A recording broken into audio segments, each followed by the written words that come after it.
నాకు ఎక్కడ ఇబ్బంది అనిపిస్తున్నది అంటే ఇంతమంది నాయకులు, ఇంతమంది పోలీసులు, ఇన్ని విచారణ సంస్థలు, ఇవాళ ఉదయం పేపర్లో కూడా చూసిన ఈ విచారణకి దాదాపుగా 5 నుంచి 10 కోట్ల రూపాయలు ఖర్చు అవుతుంది అని ఇవాళ ఉదయమే పేపర్లో చూసిన. అందుకే ముఖ్యమంత్రి రేవంత్ రెడ్డికి నేను ఒక మాట చెప్పదలుచుకున్నాను.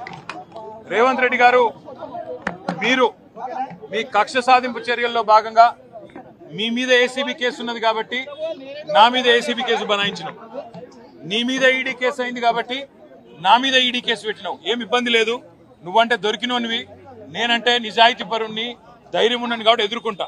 కానీ ఈ 5 కోట్లు 10 కోట్లు ప్రజాధనం ఏదైతే వృధా అవుతున్నదో ఆ 10 కోట్ల రూపాయలతో బ్రహ్మాండంగా ఇంకొక 500 మంది రైతులకు రుణమాఫీ చేయొచ్చు.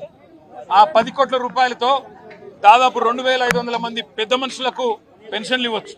అందుకే రేవంత్ రెడ్డి గారికి నేను ఒక ఆఫర్ ఇస్తా ఉన్నా. రేవంత్ రెడ్డి గారు, నీకు నిజాయితీ ఉంటే, నీకు ధైర్యం ఉంటే ఒక పని చేద్దాం. నేను తయారుగా ఉన్నా, నువ్వు ముందుకు రా, జడ్జి గారు ముందు కూర్చుందాం. ఏసీబీ జడ్జి అయినా, హైకోర్టు న్యాయమూర్తి గారైనా, లేదా మీకు ఇష్టమైన న్యాయమూర్తి ఎవరి ముందైనా కూర్చుందాం.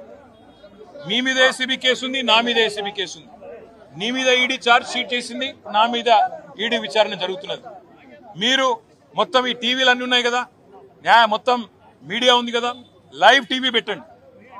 నేను రేవంత్ రెడ్డి గారు ఇద్దరం కూర్చుంటాం న్యాయమూర్తి ముంగట.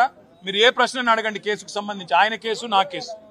ఇద్దరికి లై డిటెక్టర్ పరీక్ష పెట్టండి, ఇద్దరికి కూడా లై డిటెక్టర్ పరీక్ష పెట్టండి. మొత్తం రాష్ట్ర ప్రజలందరూ చూస్తుండగా ఒక 50 లక్షలు 20 లక్షల రూపాయలు ఒడిసిపోతుంది. లేకపోతే ఈ 10 కోట్ల రూపాయలతోని అనవసరంగా ప్రజాధనం దుర్వినియోగం అయ్యే విధంగా, ఇంతమంది ఉన్నతాధికారుల టైం వేస్ట్ అయ్యే విధంగా, ఇంతమంది మీడియా సంస్థల టైం వేస్ట్ అయ్యే విధంగా ఈ కక్ష సాధింపు విచారణ మంచిది కాదు. నేను రెడీగా ఉన్న రేవంత్ రెడ్డి, నీకు ధైర్యం ఉంటే ముందుకు రా. నీ జూబ్లీహిల్స్ ప్యాలెస్ లో అయినా సరే, లేదా న్యాయమూర్తి ఇంట్లో అయినా సరే, ఏసీబీ న్యాయమూర్తి ఇంట్లో అయినా సరే, కోర్టులో అయినా సరే, లేదా ఈడీ ఆఫీస్లో అయినా సరే, ఎక్కడైనా నేను లై డిటెక్టర్ పరీక్షకు సిద్ధం. నువ్వు కూడా రా, ఇద్దరం కూర్చుందాం. దొంగెవరో, ఎవరేందో, ఎవరి నిజాయితీ ఏందో రాష్ట్రం మొత్తం చూస్తుంది. నీకు ధైర్యం ఉంటే వెంటనే నిర్ణయం తీసుకో. డేట్ నువ్వే చెప్పు, టైం నువ్వే చెప్పు, ప్లేస్ నువ్వే చెప్పు, నేను వస్తా. నిజాయితీగా నా చేయిస్తా. నువ్వు లై డిటెక్టర్ పరీక్ష పెట్టి నువ్వు కూడా పెట్టుకొని కూర్చో. ఎవరు ఏందో రాష్ట్ర ప్రజలకు తేలుతుంది. కేటీఆర్ నేరారోపణ చేయబడ్డ ముద్దాయి అనే అంశాన్ని పక్కన పెట్టేసి తనే ప్రభుత్వాన్ని డైరెక్ట్ చేస్తున్నట్టుగా, తనే పోలీసులను డైరెక్ట్ చేస్తున్నట్టుగా కనబడుతున్నది. నిన్ను ఏసీబీ విచారణ చేస్తుంది. ఏసీబీ నువ్వు విచారణ చేస్తలే. ఏదో వెనకటికి బ్రహ్మానందం అలీ దాంట్లో అలీ మిషన్ డిటెక్ట్ చేసినట్టు, అలీ మిషన్ చెక్ చేసినట్టు నువ్వు ఏసీబీని చెక్ చేయాల్సిన అవసరం లేదు, ప్రభుత్వాన్ని చెక్ చేయాల్సిన అవసరం లేదు. అది గుర్తుపెట్టుకుంటే మంచిది.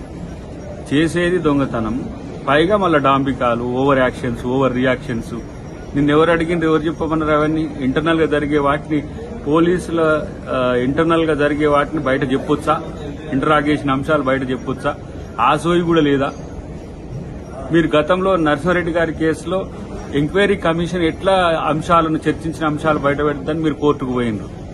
ఈ లోపల జరిగే అంశాలన్నీ బయట చెప్తున్నట్టుగా నాకేం అడగలే, నేనే అడిగినా, నేనే చెప్పినా అని చెప్పి ఏవైతే డాంబికాలు ఉన్నాయో మీరు బంద్ చేస్తే మంచిది.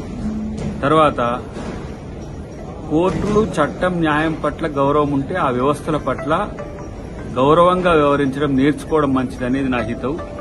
రేపటి రోజున ఏం జరుగుతుందో ప్రజలు చూస్తారు, ఇలా లోకం తెలుస్తుంది. కానీ నీ యొక్క ఓవర్ యాక్షన్స్ బంద్ చేస్తే మంచిది అనేది నా యొక్క ఆలోచన. Subscribe us and press the bell icon for more interesting updates.